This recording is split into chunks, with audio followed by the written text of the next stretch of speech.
À la suite du lancement de l'état d'urgence au niveau mondial et national, le Croissant Rouge comorien s'est positionné aux côtés du gouvernement comorien conformément à son statut d'auxiliaire des pouvoirs publics dans le domaine de l'humanitaire afin de contribuer à la préparation de la riposte à la pandémie du Covid-19. La Fédération internationale des sociétés de la Croix-Rouge et de Croissant Rouge, sur demande du Croissant Rouge comorien, est venue en appui technique et financier.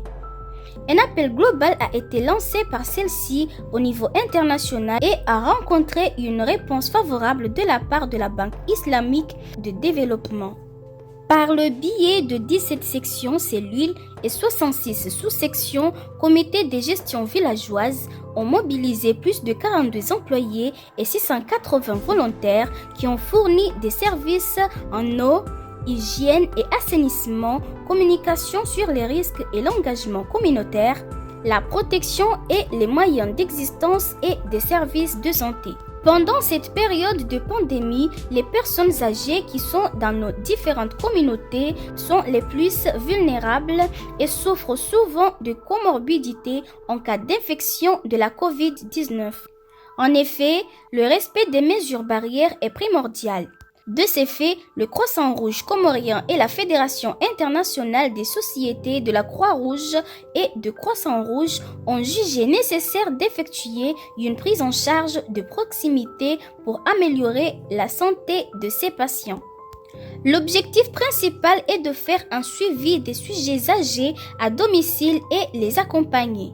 Les volontaires mobilisés ont réalisé des consultations à domicile sur des consultations réparties en 4 jours par semaine. Chaque patient consulté a reçu un traitement spécifique selon son cas.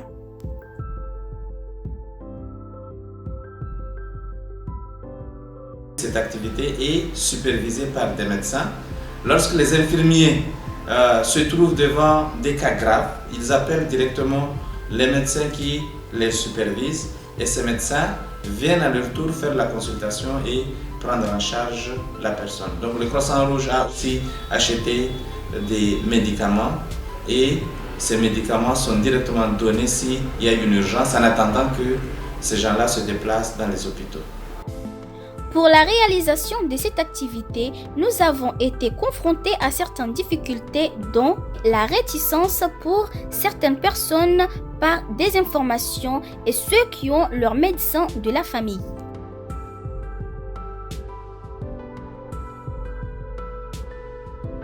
Nous recommandons désormais des efforts pour plus de possibilités d'avoir des moyens suffisants pour les patients nécessiteux et la prise en charge du bilan de laboratoire et renforcer la sensibilisation au niveau communautaire et surtout informer les médecins en général du déroulement de l'activité.